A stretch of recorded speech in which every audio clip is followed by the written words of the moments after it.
And we're live. Good morning, guys. Morning. How are you? Are we nervous? I spoke to Charlotte yesterday. Charlotte was petrified yesterday. Oh, what are we going to talk about? Welcome to This is Qatar. This is episode 9 already. And I'd love to introduce two very good friends of mine and client, Charlotte and Casey of WarriorFit, which is going to revolutionize the fitness industry. Right, guys? Exactly. So this is Qatar, episode 9. The purpose of This is Qatar, Charlotte and Casey, is to give a little bit back to my clients, my friends who have supported Breathe Workspace throughout the years, and talk a bit about your business and give you an opportunity to advise us on what makes you different, and talk a little bit about yourselves and your time in Qatar. As I'm sure you're both aware, probably more so Charlotte, with the British media and some of the negativity that kind of comes our way, whether it be World Cup or whether it be the Labour camps, etc. It's about time that we put a bit of a positive spin. We're all here for particular reasons. Some will be the same, some will be different. And it's nice to just hear some more positive vibes about the country that we live in, other than just the blue skies that we're benefiting from. So why don't you just give yourselves a little introduction to the listeners and viewers as to who you are and what you do. Charlotte, do you want to go first? Okay. So I'm Charlotte. I've been in Doha for just over 4 years. I came out here as a personal trainer and have continued to do that job up until now. Originally, I was taking sort of boot camp sessions and training clients one-to-one. And then it was sort of about a year ago now that I realized I kind of wanted to do something different and go out on my own. And that was where sort of the timing worked perfectly with Casey's sort of plan as well. So yeah, and now we're here. I'm still PTing. Obviously, we're waiting for the gym to open, so. We'll come on to that in a second. And Casey, you've got quite a diverse background, but what made you do what you're doing? So my background is business. So I'm not in the fitness industry. I've been here for about 6 years now. I came to Qatar to work as a project manager in healthcare, then moved up to director in operations, but I have a very strong business background. Predominantly business background is what I mean, but I've always been very passionate about fitness. And what happened was I met Charlotte probably about a few years ago going to Military Fitness, which is the first place that she was working at. I just love that type of exercise. Traditionally gyms that I used to work in, as I work out in, there used to be a lot of workout by yourself, very, very big spaces, tons of equipment. You go, you do your thing, or you get a personal trainer. And I realized that the trend has moved into these kind of smaller studio-based businesses that have less clients, but more of a community. And the workouts are really hard, but they're very effective. And I just fell in love. And I think I've always wanted to start my own business, be an entrepreneur, and it just seemed like the right time. So started brainstorming ideas, came up with the concept of WarriorFit. And yeah, initially the idea was for Canada, because I'm originally from Canada. But over time, it just kind of evolved, and we decided to open up the first location in Doha, and here we are. Awesome. We'll come back to WarriorFit and the sort of definition and what differentiates you against others. But I want to talk about fitness and the evolution of fitness. So, from my perspective, I don't do as much as I should, but stereotypically, you've got one-to-one personal training. You have people going to the gym. You've got the sort of the joking, let's take a membership, and you end up paying 25, 30 pounds a month back in our respective home countries, and no one ever goes to the gym. David Lloyd's and Bannatynes and things like this. Then all of a sudden, I'm going to say maybe 4 years ago, maybe 3 years ago, there was this huge emphasis on different types of fitness. Could be boot camps, could be military fitness, could be team fitness, collaborations, short bursts. You've obviously got online videos, etc., etc. Where do you think that's all of a sudden come from just in the last 3 or 4 years? Why is there so many different elements of fitness and types of fitness that have come about in such a short space of time? I mean, personally, I think over the last few years, fitness has almost become a trend. Before this, you worked out if you wanted to work out, and people might sort of, oh, I need to lose a bit of weight, so I'm gonna start going to the gym. Like, they don't really want to go, but they're doing because they have to. And then all of a sudden, like, the sort of whole, I mean, I'm talking from maybe like more of the female side of things, the whole, like, everybody wanted to be skinny, and then all of a sudden it was like skinny isn't sexy. It was like the athletic build, strong is sexy, and then all of a sudden everyone was like, I want to be strong. And then kind of, I think from there it sort of targeted a lot more people, because all of a sudden people that were already training, or that maybe weren't ever going to be skinny but could still be strong and fit and athletic, that was like appealing and attractive. And so all of these new places with like functional training, for example, that was stuff that kind of like really got everyone going, because it was group stuff, people that kind of didn't really know maybe what training was to start, but then they were all in this boat together, and then it's kind of like developed, and now everybody, well, everyone, talking from my opinion, everyone loves it, because you're training with a ton of other people. It's sociable. It's not, you're not going into these places thinking like, oh God, I've got to do a workout. You're like motivated because everyone's there. It's like, oh yeah, we're going to get through this together. It's going to be hard. Maybe it's going to be hard. Maybe it's not, but I don't care because we're all doing it. And then there was, I think, just lots of different people found different ways to kind of do the same thing, if that makes sense. There's a lot of excuses come out of it as well. I think there's a huge amount of self-discipline. If you are having to motivate yourself to go to the gym on your own, I know that it doesn't appeal to me, but if you go to a functional training session and you've got other people to spur you on, and again, I'm talking reflectively from my personal experience, the hardest part was to actually get to the facility. I'm not going to name any names and swear at you about other establishments, but if I went to an establishment, the hardest thing was to go there. And one was right outside my door.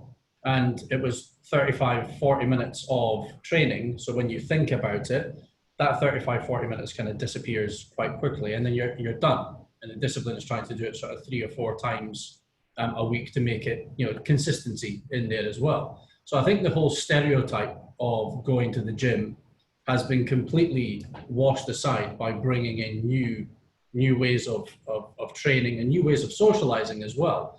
But then you go and kick in what's happened with COVID, and that's completely sort of knocked that sort of that dominoes down again. You're having to start all over again. So KZ, how has the last sort of 3 months affected your planning with Charlotte and the team as to how the business is going to run? And we'll move on to a bit more definition of what WarriorFit is now going to do as a differentiation. How has COVID really affected things? So it's definitely thrown a wrench into our plans. It's quite the experience to invest your money and your time into a business and then have the whole industry get turned upside down. But at the same time, this is something that's happened across the board. It's not unique to fitness. I think everybody, any business owner, anybody working anywhere has felt the impact of this. But specifically for fitness, I think, it's changed things. But I'll say I've been thinking about this quite a bit, and I'm the kind of guy that actually thrives in change. I think it's exciting. I think you could look at it as this horrible thing that's happened, and in many ways it is, but it's also an opportunity. People are exploring new technologies. We've been able to really try to think about how do we still engage with the community, because the big thing about this is the community, right? The motivation is driven by the people you work out with, it's driven by the community. You get a specialized training program similar to you would if you went to a personal trainer. So how do we still engage? So we've been actually really fortunate in the sense that we have we have full creative control over the way our business functions. So we've been able to do some stuff online. We've been able to really push the whole live stream. When the restrictions came in Qatar on March, I believe 13th, that said that all gyms must close, we put our heads together that same day, and by Sunday, which is 2 days later, we did our first live stream sessions. So, and we didn't, at the time when we started, we didn't even know what it would look like, what platform we would use, how it would work. And it turned out to be very successful because people still want to have that structure. They still want to book into a class and, you know, see others on the screen. You know, it's very different than watching a video. Watching a video, you know, you can stop the video, you can choose not to do the video, right? You know, so we want to create that in-gym experience, which is why we've gone all in on live stream, and we're not really doing too much of the on-demand ad hoc stuff. But it's been a bit of an opportunity, and it'll be interesting to see how it pans out. I've been reading a lot about, you know, life after COVID, the new normal, and what is that going to look like? And I think, look, if you're adaptive, you know, and you're flexible, it'll be okay. People still need to work out, and I still think that social element that you get in these types of boutique studios, fitness studios, that's not going to be replaced by a home gym, right? So even though people have used other kind of methods to stay fit, I think that demand will always be there. And anyways, it's been a good learning. And from our perspective, luckily we didn't open right before, so now we can really plan towards our opening and open with the rest of the gym. So in that sense, it kind of worked out well for us as well. And we had this conversation the other day where, from when we first met, I think it was September officially, and then October, we started to get really stuck into things, and we started to look at the sites at the mall that you're going to be opening. When we had the conversation the other day, trying to look at as you've said, and I'm exactly the same, and I'm sure Charlotte is too, that we're trying to look at the positives of what has resulted in COVID-19 occurring, and the positives resulting in the fact that the size of the space that you've taken allows the numbers. Yes, the numbers will most likely reduce because of social distancing. Yes, online classes will allow things like the yoga or maybe personal classes to take place still offline as well as within the studios. But the sheer size of the studios, the fact that we've actually got the corridor and the second exit, or the second door, allows that one-way system to work. And you've got differing areas such as the PT area, Monk, Ninja, and Viking, which I'll let you guys explain more about. And you've obviously got the welfare facilities and the hygienic facilities there. You guys are actually in an amazing position. Even though this has come along, you can still put in the relevant numbers necessary to make it work, and in multiple areas without actually breaking any social distancing rules. Mm-hmm. So the irony in the conversations that we had all those months ago of we only need this, but this is now available, is actually put you in a really good position. Have you seen that? Well, we spoke about this the other day, but what was your take on it since then? And again, Casey, you've been thinking about this. Yeah, no, I 100% agree. I think it's funny how things have worked out in that sense. You know, the way that we've designed the space, the way we built the partitions with your team to, like you said, to plan the workflow, even having the second door, it gives us so much flexibility in this new environment to be able to run classes that are a decent size, but also make sure they're safe, make sure people are coming in one way, exiting the other way. So I think a lot of the foundational work really has paid off, and like you said, the bigger space has been a blessing. So I think it's not, we plan to open in March, right? And sometimes plans change, and this is the same for everybody. And I think it's important to be optimistic about it and, look at the bright side of things. We've been able to build a community online. We've built some buzz. We've got a great space. And when the restrictions lift, we'll be ready to go. I don't know, Charlotte, what do you think? Yeah. Well, I was just going to say, from sort of an instructor and a class point of view, coming to work out for a group class that might only have 5 people isn't going to be the atmosphere that you're looking for, and the fact that we can kind of cater for a regular sized class because the space allows that. We're not going to lose the atmosphere. We're not going to lose that buzz. We can still create the same energy that we would have been able to before. And I think that's sort of put us in a really good position, because I know, I mean, without naming names, a lot of the other places aren't or won't be as lucky as us in that kind of position. Yeah, 100%, because they didn't need to be. They wanted to maximize the numbers, albeit within a health and safety regulation, but they were looking at, you know, maybe 200 square meters, if you're lucky, on places such as the Pearl, and the space just didn't allow it. And of course, the cost, you know, let's be honest. There were some fortunate timings of the space that was available. There were some unfortunate elements that we've all had to consider. It hasn't gone fantastic. Again, part of the conversation that Casey and I had the other day was that we have got to be strong enough as an organization to put our hands up and say, we didn't do this quite correctly, but it's about how the end result works. And the positive that I'm taking out of this is that the place looks fantastic. The kit looks amazing. It's all there. It's all ready to go. And I'm kind of wryly smiling because of the size of the space that you've got and the way that our collective design, because we all worked on this together, and the way that this collective design has actually materialized. And it was only when we spoke a few days ago that I thought, this is actually the greatest blessing in disguise, apart from the fact that this, you know, unforgettable incident has occurred for the past 3 or 4 months, 5 months. It could actually be the best blessing in disguise that this space and these allocated spaces and the type of classes that you're doing are actually fortuitously going to allow your business to flourish even further. And it was just a sort of comical, it was a very serious conversation that Casey and I had, because I was really frustrated with the way that things had gone.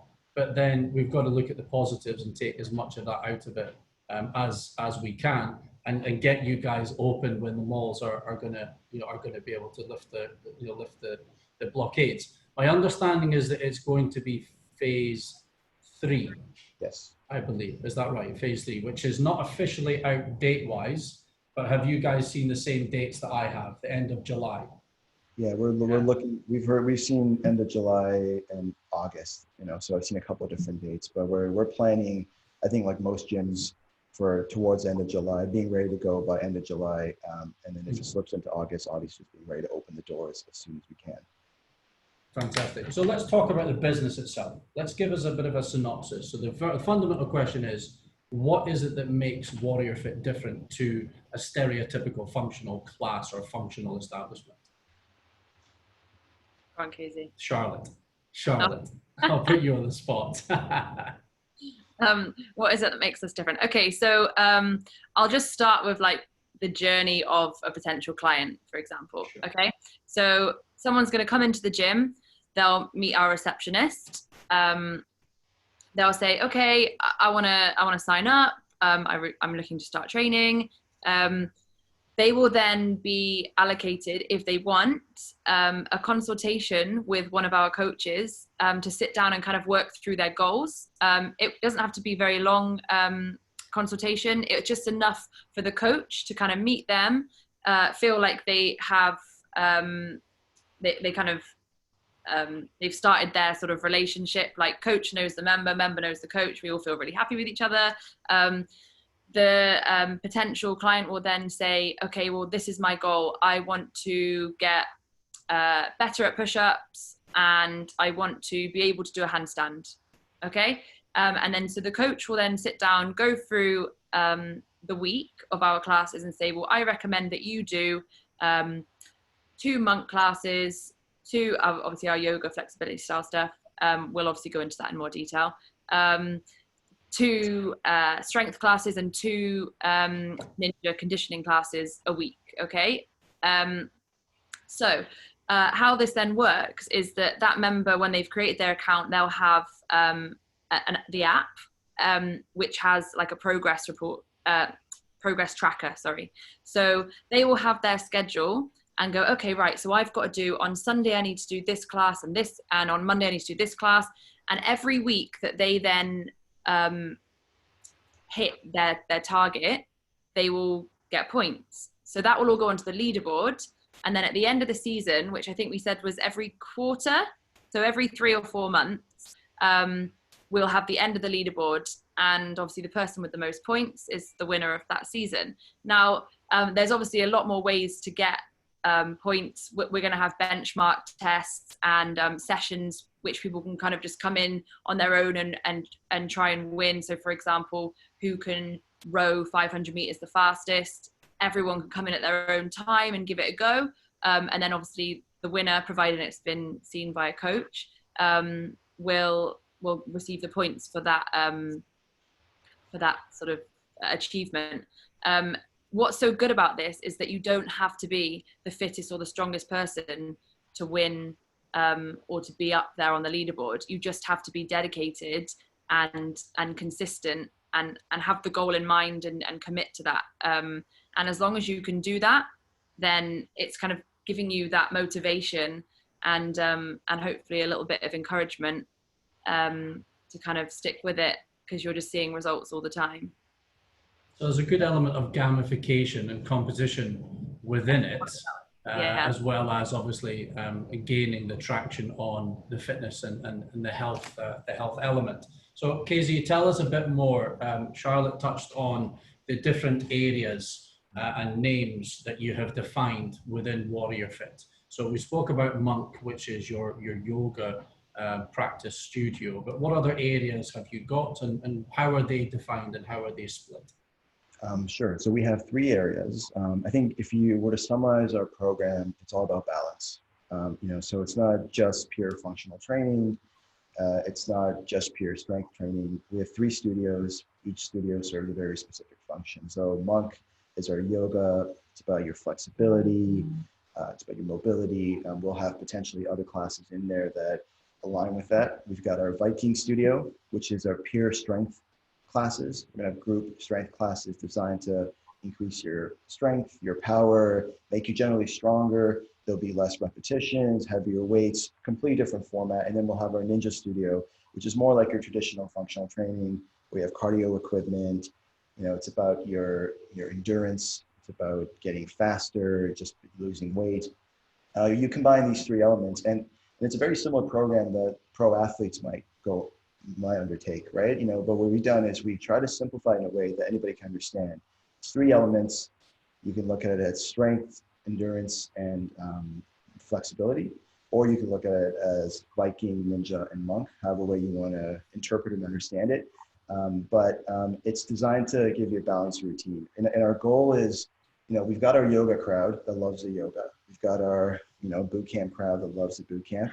We want to see how do we bring them together, because if you do a really hard strength session or a hard boot camp session, do yoga the next day could be one of the best things for you. And oftentimes people that maybe they don't feel comfortable with that, our goal is to try to kind of blend the 2.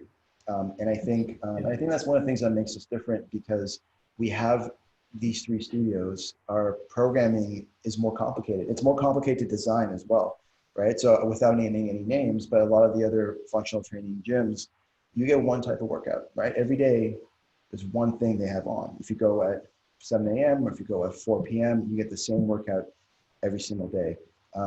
We will presumably, when we're able to open the whole thing, have 3 different workouts every day.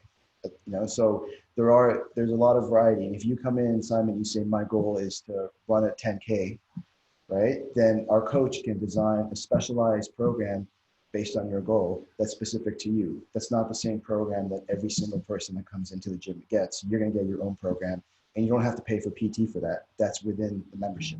You see what I mean? And I think that's one of the things that differentiates us and really gives us an opportunity to, cater to a broader audience. So hopefully that works. And people are going to have all sorts of different goals and objectives. So hopefully we can design programs that work for them.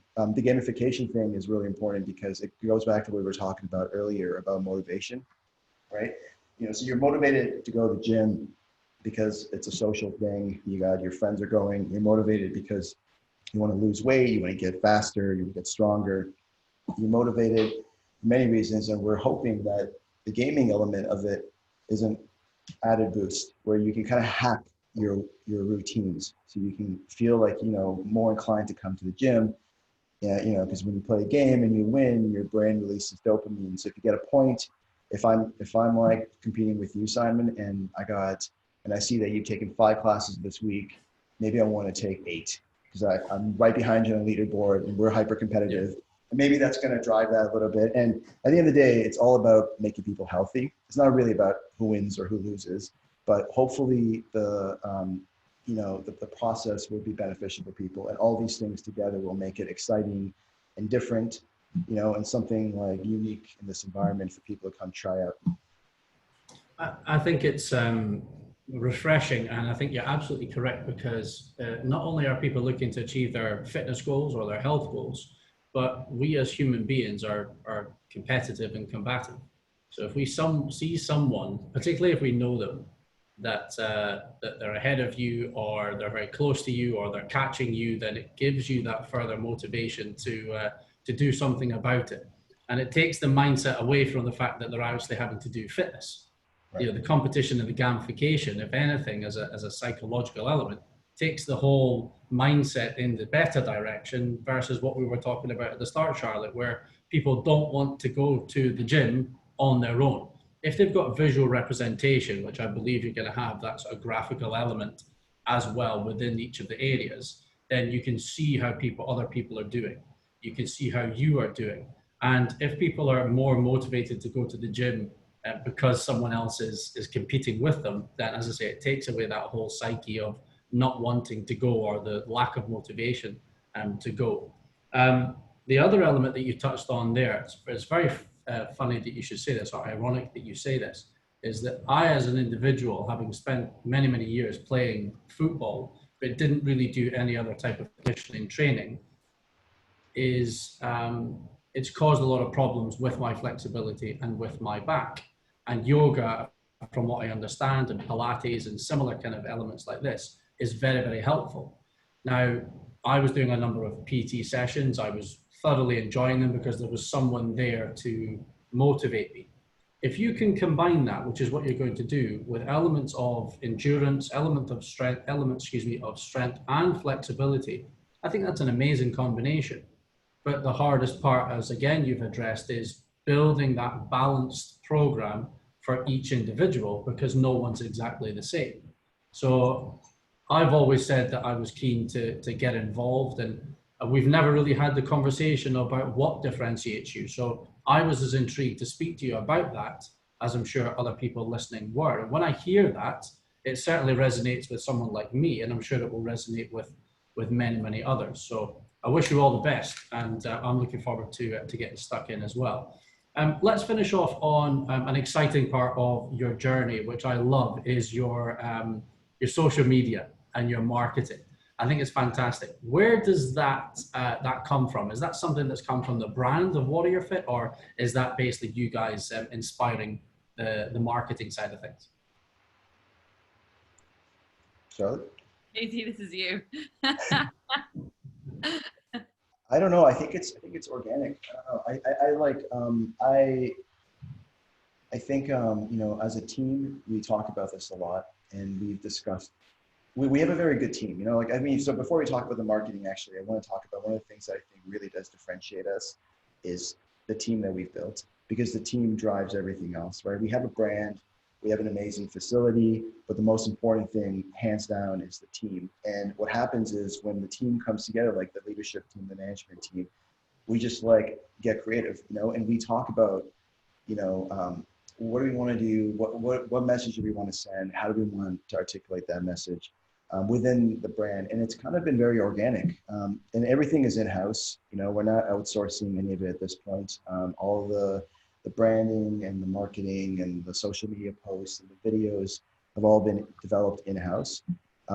So I think it's very, like I said, it's kind of like homegrown. And if people like it, that's awesome, because it really represents us as a team, I think.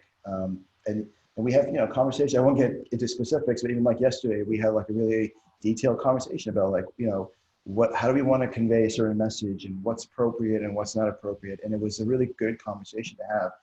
And that's just the way that we function. And I think that trickles into everything that you see. And hopefully, and the other thing I think people will experience when they come and try the classes is the energy of instructors and just the general, everything ties together and hopefully becomes a very positive, exciting, new kind of thing for people.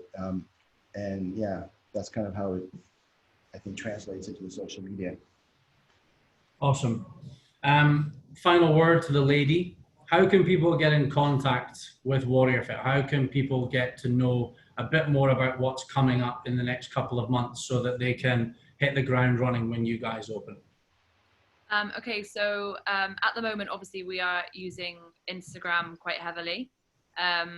Also, WarriorFit.com is our website where you can, so this is basically the main portal now where you're able to buy your classes, buy the package. Obviously, we've just launched our subscription service for our online sessions. So to be able to kind of benefit from that, we've got a whole month of over 160 classes on offer at the moment for 150 real. So it's super, super good value. I'm not going to say cheap because we are not cheap. But we wanted to price it because we're getting a lot of clients actually from abroad. So we kind of wanted to price it where it was going to be good for people in Doha, but also sort of good for the guys in the UK and the States who might not be able to make the full schedule. It kind of justifies them still being able to join us for the sessions that they can make. But yeah, so we're offering children's classes as well every day. And it's just a 50 real sort of upgrade for the membership. So 200 real basically for a month of over 160 classes is pretty decent.